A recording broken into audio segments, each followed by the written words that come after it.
દિવાળીના તહેવારને દારૂ અને જુગારની સાથે ઉજવવાની પેરવી કરતા તત્વોમાં ફફડાટની લાગણી ફેલાઈ જવા પામી છે.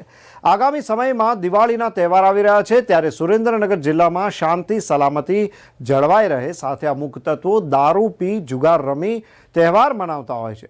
સુરેન્દ્રનગર જિલ્લા પોલીસ અધિક્ષક ડૉક્ટર ગિરીશ પંડ્યા, નાયબ પોલીસ અધિક્ષક HP દોશી દ્વારા સૂચના આપવામાં આવી છે અને દારૂ જુગાર અંતર્ગત પરિણામલક્ષી કામગીરી કરી આવી બધી સદંતર બંધ કરી દેવામાં આવે. ત્યારે Lakhtar police station PSI NA Dabhi, Narendrasinh Kasela, Merubhai Khatana, Sardarsinh Parmar, Rajeshbhai બારૈયાને ખાનગી રાહે બાતમી મળી હતી કે દેવળિયા તાવી રોડ પાસે જમણી બાજુ આવેલા થર તલવાડીની પાળ ઉપર જુગાર રમવાની પ્રવૃત્તિ ચાલી રહી છે.